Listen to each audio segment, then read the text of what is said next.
नमस्कार दोस्तों। आज मैं आपको एक ऐसी बात बताने जा रहा हूँ जो शायद आपको हैरान कर दे। जी हाँ दोस्तों, रावण ने मरते मरते स्त्री के बारे में 8 घिनौनी बातें बताई हैं जो आज सच हो रही हैं। ये सुनकर आपको बुरा लग सकता है, लेकिन ये सच है दोस्तों। रावण का नाम सुनते ही लोग उसकी बुराइयां गिनाने लगते हैं, लेकिन क्या आप जानते हैं, रावण को इस ब्रह्मांड का सबसे ज्ञानी पंडित भी कहा जाता था। कहने का मतलब यह है, रावण शिव जी का बहुत बड़ा भक्त था। कोई भी दिन ऐसा नहीं जाता था जिस दिन वो शिव जी की आराधना न करे, पर रावण के एक गलत कदम ने उसे बुरा बना दिया था। सीता माता को अपहरण उसने ये भूल कर दी थी कि जिन सीता का अपहरण किया है वो अयोध्या के राजा दशरथ की पुत्र वधू है, और इसका परिणाम उसे अपने प्राणों की आहुति देकर चुकाना पड़ा। एक महान ज्ञानी पंडित होने के नाते रावण ने अपनी प्राण त्यागते समय कुछ अच्छी बातें भी बताई थी। नंबर 8 गुणों को वर्ण किया था। आज हम उन्हीं बुराइयों पर चर्चा करेंगे। क्या आप जानना चाहते हैं कि रावण ने स्त्रियों के बारे में क्या कहा था? वीडियो को अंत तक जरूर देखिएगा, आपको इसलिए 8 घिनौनी बातें का पता चल जाएगा। लेकिन उससे पहले अगर आप भी चाहते हैं कि माता लक्ष्मी का आशीर्वाद हमेशा आपके साथ बना रहे, तो इस वीडियो को एक लाइक करके चैनल सब्सक्राइब जरूर कर लें और कमेंट बॉक्स में जय लक्ष्मी माता लिखना न भूलें। नंबर 1 दोस्तों, रावण के मुताबिक महिलाएं भले ही कपड़ों और गहनों से खुद को सजाएं, लेकिन दिल से वो पवित्र नहीं होती हैं। वे साफ सफाई का ध्यान नहीं रखती हैं, और इसी कारण रावण ने उन्हें अपवित्र कहा था। दोस्तों माफ़ कीजिएगा, आपको इस बात पर सच में बुरा लग रहा होगा, लेकिन रावण के अनुसार महिलाएं अपवित्र होती हैं। उनके मन में साफ सफाई का अभाव होता ही नहीं है। नंबर 2 अविवेकी होना।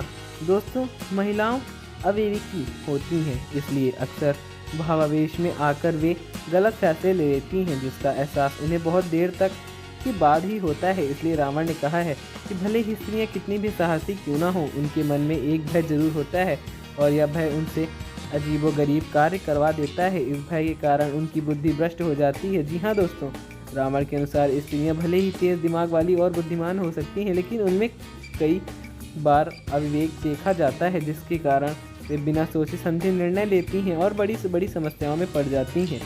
नंबर 3 झूठ बोलना। स्त्रियां अक्सर झूठ बोलती हैं क्योंकि वो कोमल हृदय वाली होती हैं, जो अपनों की बात छुपाने के लिए झूठ बोल देती हैं और बुराई के कारण बनती हैं। रावण के अनुसार पत्नियों में जो दूसरा अवगुण देखने को मिलता है वो है उनकी निरंतर झूठ बोलने की आदत। ऐसा नहीं है कि वे हर पर झूठ बोलती रहें, लेकिन वे बातों को छुपाने के लिए अक्सर झूठ का सहारा ले लेती हैं। ये सत्य है। पूरी रामायण काल में मंदोदरी ने भी रावण से कई झूठ बोले हैं। कई बार उसने रावण से बातें छुपाई हैं। इतना ही नहीं, युद्ध के दौरान मंदोदरी ने दुश्मन का साथ भी दिया है। रावण के अनुसार पत्नियां झूठ बोलकर खुद भी फंसती हैं और अपने पति को भी दुविधा में डाल सकती हैं, लेकिन सच यह है कि वे झूठ बोलने की आदत उनकी जाती ही नहीं है। नंबर 4 अस्थिर और चंचल महिलाएं। रावण के अनुसार पतियों और पुरुषों की तुलना में अधिक चंचलता होती है। उनका मन कभी भी लंबे समय तक एक बात पर रुकता ही नहीं है। कुछ ही समय में वे अपनी कही हुई बात पलट जाती हैं, जिससे परिस्थितियाँ अक्सर अस्थिर हो जाती हैं और परिस्थितियाँ काबू में नहीं आती हैं। नंबर 5 स्वार्थी और मायावी। महिलाएं स्वार्थी और जिद्दी होती हैं। अपने जिद को पूरा करने के लिए वे कहानियाँ गढ़ती हैं और मोह माया का खेल भी खेल जाती हैं।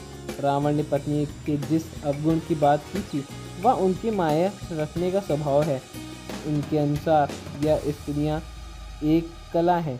वे जानती हैं कि किस समय क्या करना है ताकि परिस्थितियां उनके अनुकूल हो जाएं। रावण के अनुसार स्त्रियां अपने स्वार्थों को पूरा करने के लिए कई प्रकार की माया रचती हैं और दुनिया उनकी इस माया में बेखबर रहती हैं। अपना काम सिद्ध करने के लिए महिलाओं को क्या क्या करना पड़ता है। रुष्ट होने का नाटक करती हैं, कई बार प्रलोभन देती हैं, और जब ज़रूरत पड़े तो सामने वाले को हर तरीके से मनाती भी हैं, लेकिन अंत में अपना काम करवा ही लेती हैं। नंबर 6 घबरा जाती हैं। यदि महिलाएं साहसी होती हैं, विकट परिस्थितियों का सामना आते ही वे बहुत जल्दी हथियार डाल देती हैं। रावण ने पत्नियों के जिस अवगुण की बात की है वह उनके डरपोक और होना है। स्त्रियां बहुत जल्द घबरा जाती हैं। अगर परिस्थितियों में अचानक कोई बदलाव आ जाए तो वे डर जाती हैं। लेकिन क्या आगे क्या होगा? मंदोदरी ने भी कुछ ऐसा ही बर्ताव किया था। जब उसे पता चला कि श्री राम, जो स्वयं शिव जी के परम भक्त हैं, रावण ने से युद्ध करने के लिए लंका पहुंच गए, तो उसे अपने पति की मृत्यु का भय सताने लगा। इसी डर के कारण उसने अपने पति को युद्ध न लड़ने की सलाह दी और अपना बल दिखाने से पहले ही बना कर दिया। नंबर 7, दया नहीं दिखाती। वैसे तो महिलाएं कोमल हृदय वाली होती हैं, लेकिन अगर कोई एक बार उनकी नज़र से उतर जाए तो वे आसानी से माफ़ नहीं करती हैं। रावण के अनुसार स्त्रियों का 7वां अवगुण यही है, निर्दयता। स्त्रियां दया जरूर करती हैं, लेकिन जिस बात पर उन्हें दया न आए वे भविष्य में उसी पर दया नहीं दिखाती हैं। नंबर 8, साहस होना।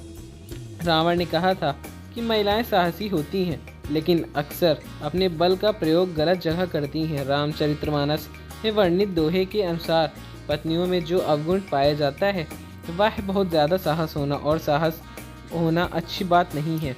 लेकिन रावण के अनुसार स्त्रियां अपने साहस का अक्सर गलत जगह इस्तेमाल कर सकती हैं, जो उनकी अपेक्षा के प्रतिकूल हो।